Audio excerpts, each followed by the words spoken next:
pelaku kejahatan tersebut. Hukum kan di atas segalanya, hukum itu pengelindung.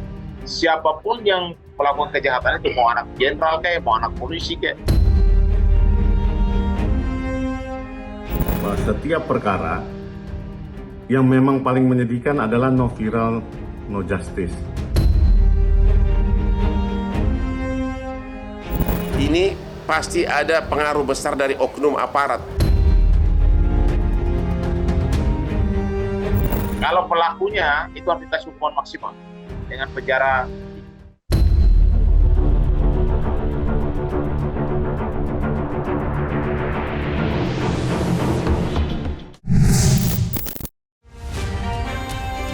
Kisah tewasnya Vina Dewi bersama kekasihnya Muhammad Rizky Rudiana atau Eki di tangan geng motor berjumlah 11 orang yang diangkat ke film layar lebar sukses menggugah ingatan publik.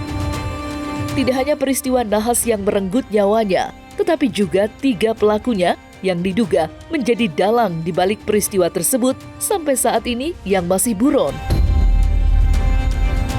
Jika dihitung mundur, sudah sewindu kasus pasang kekasih yang menggegerkan publik berlalu.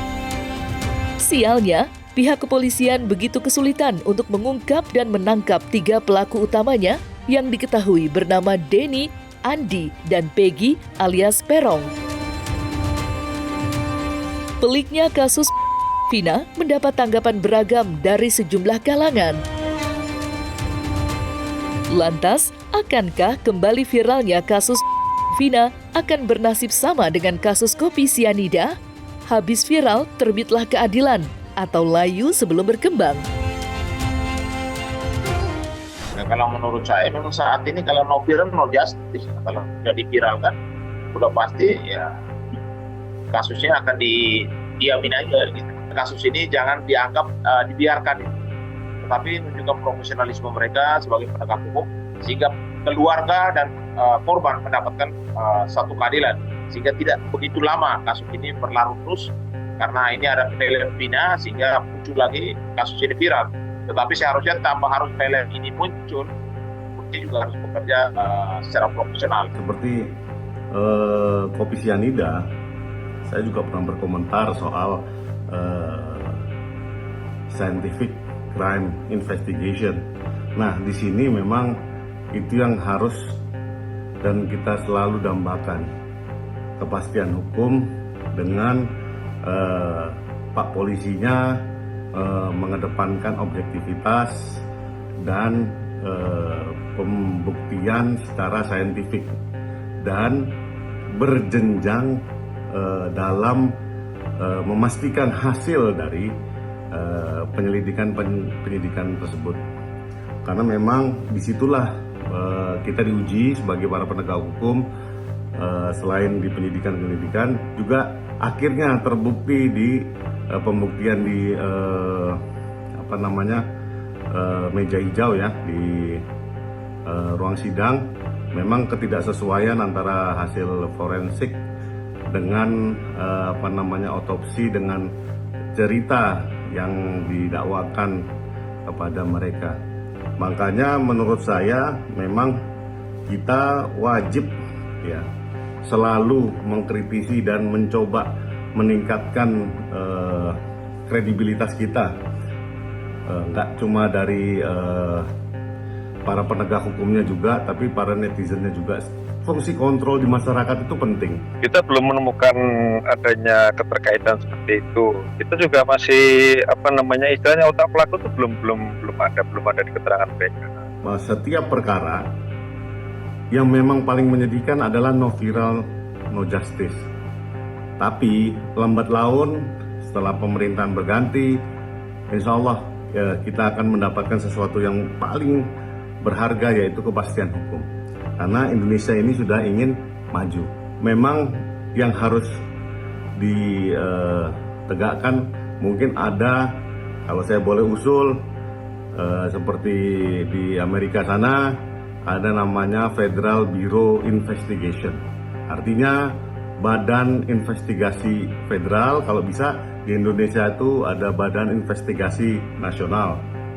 Bukan tidak percaya kepada Bareskrim, bukan tidak percaya kepada pihak kepolisian, tapi badan yang sangat objektif, sehingga perkara yang di Cirebon ini yang seperti katanya ada orang tua korban yang kebetulan polisi dari Sat Narkoba mencoba menyelesaikan masalah ini menjadi masalah personal. Jadi bukan masalah institusi lagi, tapi masalah personal. Karena memang dia kehilangan anaknya. Saya turut prihatin soal itu. Tapi soal hukum kita nggak boleh main-main, nggak boleh atur-atur berkas, tapi kita mesti fokus terhadap penegakan hukum itu sendiri. Karena yang salah akan tetap salah, yang benar pasti akan terlihat di muka pengadilan. Saya pikir ya dalam proses penyidikan perkara tentu ada batasan-batasan yang bisa kemudian diketahui publik ya. Ada yang bisa diketahui, ada yang tidak bisa diketahui. Nah, semua itu kembali kepada kepolisian atau dalam hal ini penyidik yang menangani perkara tersebut. Akan tetapi tentu dikarenakan masyarakat ini ikut ya memberikan pengawalan, kemudian kasus ini juga sudah menyita perhatian publik, maka saya menyarankan ya kepada kepolisian untuk ungkap saja ya kan wajah-wajah para pelaku itu agar supaya publik bisa tahu, publik bisa ikut bersama-sama memantau ya apakah orang ini pernah dilihatnya atau mungkin barangkali dia bertempat tinggal dan diketahui oleh publik. Nah, ini yang perlu kita harapkan dari pihak kepolisian agar dibuka saja siapa orang itu. Ya kan supaya publik bisa kemudian ikut memberikan pengawalan terhadap perkara ini. Karena kalau saya melihat di medsos itu sudah banyak sekali ya kan foto-foto yang kemudian terupload ya atau terpublikasi ya bahwa diduga kuat ini pelakunya dan seterusnya. Akhirnya apa? Akhirnya menimbulkan spekulasi di tengah masyarakat. Sebenarnya siapa sih pelakunya? Siapa sih yang disebut dengan Egy itu dan sebagainya.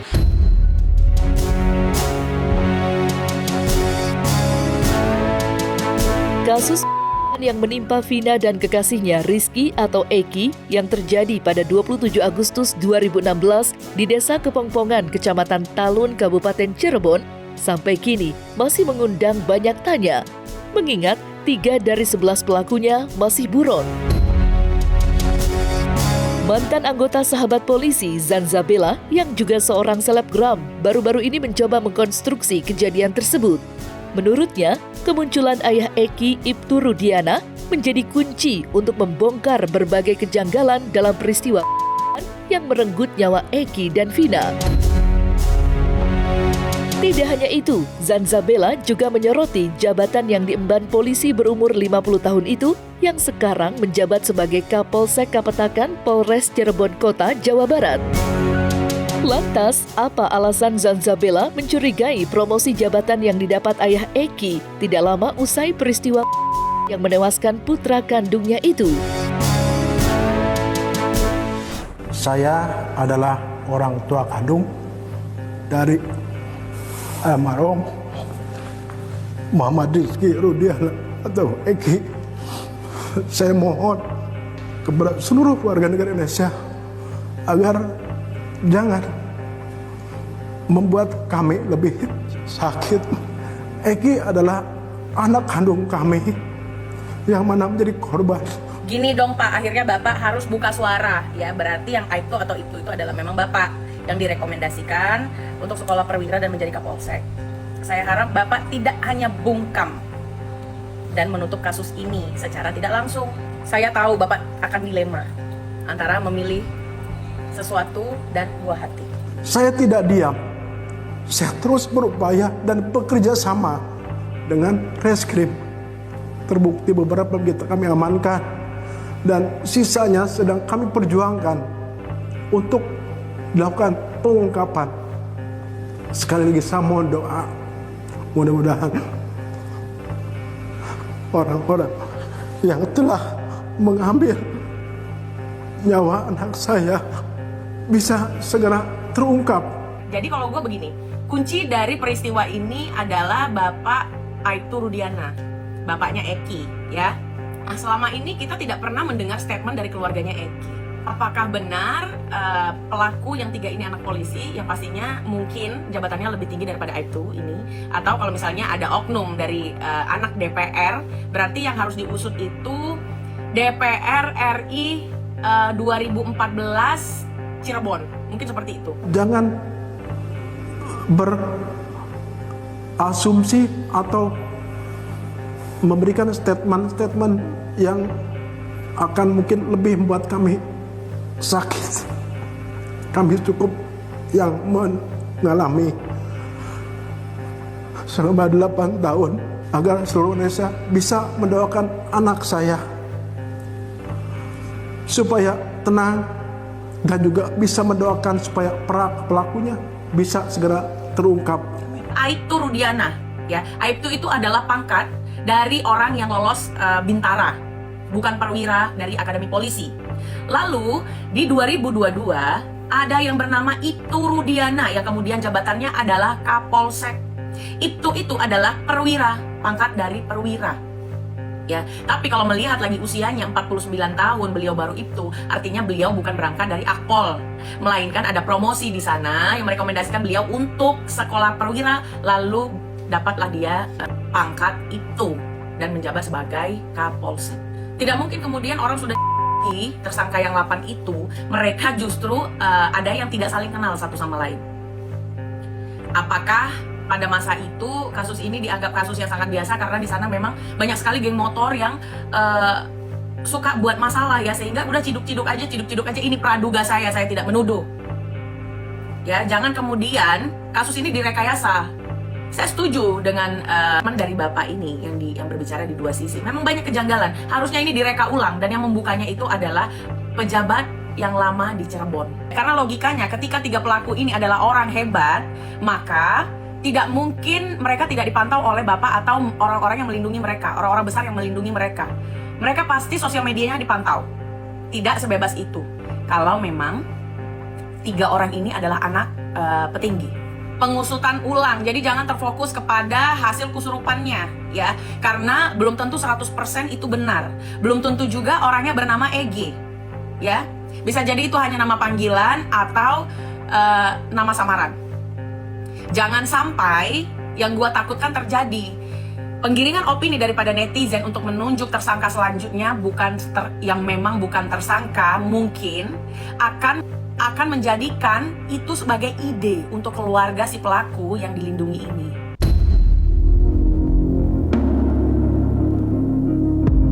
Kasus Vina yang sedang ramai menjadi sorotan publik lantaran 3 pelakunya belum ditangkap mendapat tanggapan dari pengacara kondang Hotman Paris usai bertemu dengan keluarga korban.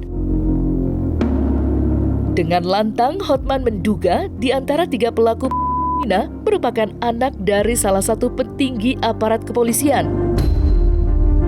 Lantas, apa alasan Hotman menuding 3 pelaku yang masih DPO dibekingi oleh orang kuat hingga keberadaannya tidak hanya susah diungkap tetapi juga sulit ditangkap?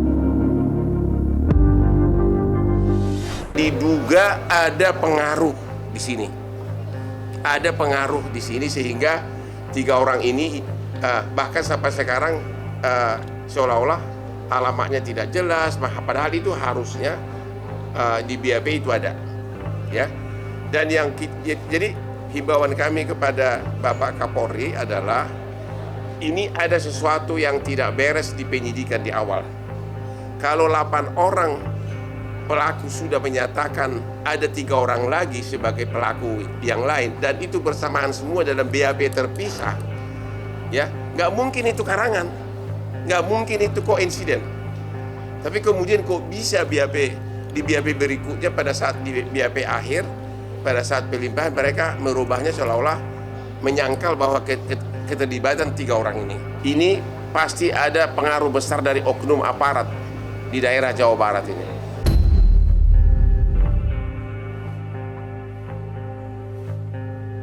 Harus tetap ada penegakan hukum sehingga korban harus mendapatkan keadilan dan juga para pelaku harus mendapatkan efek jerah dengan hukuman yang cukup berat karena ini pasal yang disangkakan pasal 30 rencana.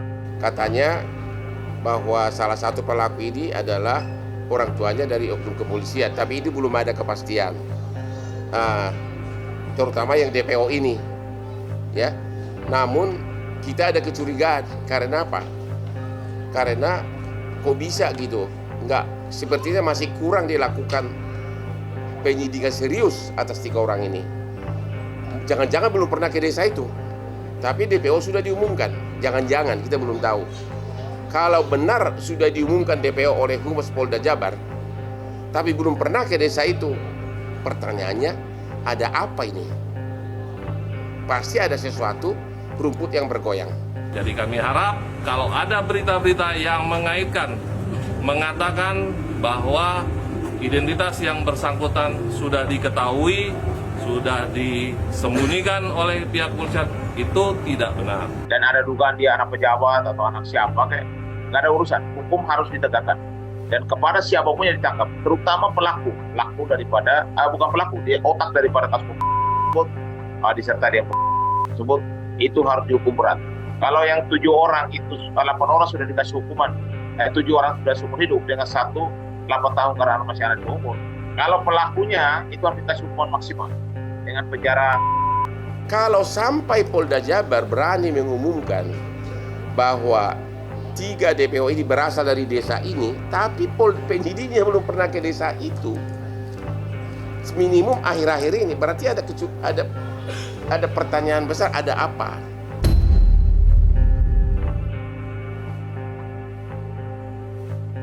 Saya rasa para pelaku ini keluarga pasti tahu. Kalau keluarga tahu, sampai kepada pihak kepolisian supaya diserahkan saja daripada mereka melarikan diri sampai kapan. Dan kalau mereka terus melarikan diri dan membuat aparat lelah dan capek mendapatkan mereka, saya yakin ketika penangkapan pasti akan diberikan tindakan tegas. Artinya karena melawan atau karena mau melarikan diri, pasti akan dilakukan tindakan tegas dengan mungkin bisa. Di era yang serba modern seperti saat ini, tentunya kita memahami bahwa kepolisian memiliki alat yang canggih untuk bisa kemudian melakukan deteksi di mana keberadaan para tersangka tersebut. Karena ini waktunya sudah cukup lama ya. Kalau kita lihat kasusnya kan dari 2016 ya.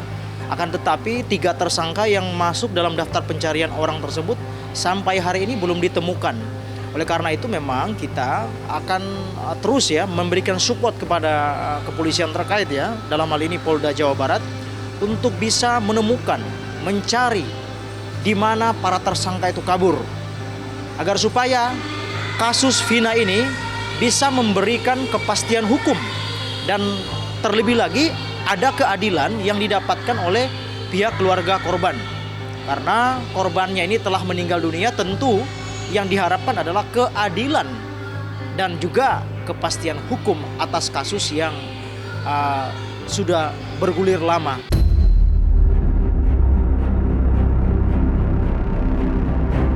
Belum ditangkapnya Vina oleh aparat kepolisian juga mendapat respon tajam dari kalangan selebriti tanah air. Mereka geram pelaku masih bebas berkeliaran 8 tahun lamanya. Lantas, apa harapan selebritis tanah air terkait kasus tersebut?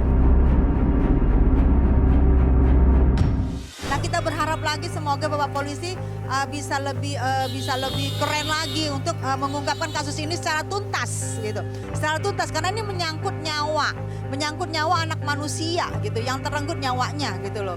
Jadi kalau aku sebagai mama ngelihatnya, bagaimana nauzubillah min dzalik, bagaimana kita punya anak yang anak yang kita harapkan menjadi penerus kita, menjadi yang mendoakan kita nanti di hari tua kita, yang ngurus kita dari tua kita, tiba-tiba sudah tiada, sudah meninggal, dan nggak jelas juga siapa, nggak jelas juga katanya kan, nggak taunya tiba-tiba nauzubillah min dzalik malah di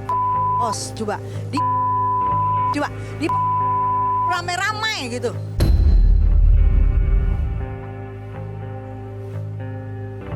Semoga bisa lebih keren lagi, lebih tuntas lagi. Jadi kasihan juga jenazah, arwah juga nggak sedih di sana. Kalau aku jadi keluarganya, aku pasti akan lebih double sedihnya ya, karena mengingatkan aku untuk flashback kembali tentang kejadian tersebut kayak gitu kan. Kalau bicara miris sih pastinya miris banget ya. Tapi kan alhamdulillah ya, dengan adanya ini diungkap lagi, insya Allah akan terungkap yang 3 orang pelaku itu yang sedang lagi dicari-cari itu kan. Jadi pihak keluarga selain diingatkan lagi dengan Vina yang meninggal, alhamdulillah mungkin akan terbuka bahwa oh ini loh pelakunya, yang 3 orang lagi yang selama 8 tahun itu menghilang, dialah pelakunya. Jadi enak banget 8 tahun dia berkeliaran dan dia harus menanggung resikonya. Apa yang kalian perbuat itu aku harus dipertanggungjawabkan. Kadang di negara kita seperti itu ya, harus di blow up dulu, harus dibikin gembar-gembor dulu baru bangkit. Jadi seperti kalau misalkan kuda itu harus dicambuk dulu baru harus jalan. Ya sebenarnya sama seperti kasus aku juga ya, maksudnya agak-agak alot kan seperti itu ya.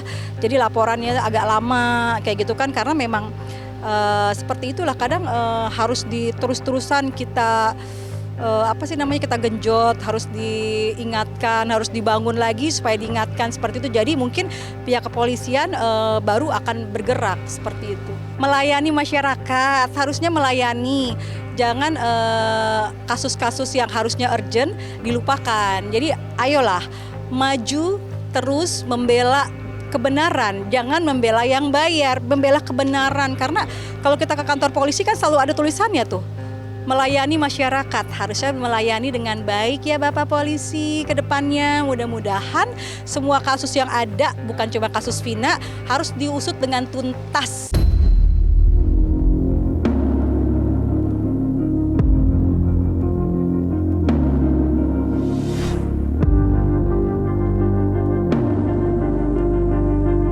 Nah, selesai sudah Cumi Lovers, saksikan terus Cumi Camp In-Depth.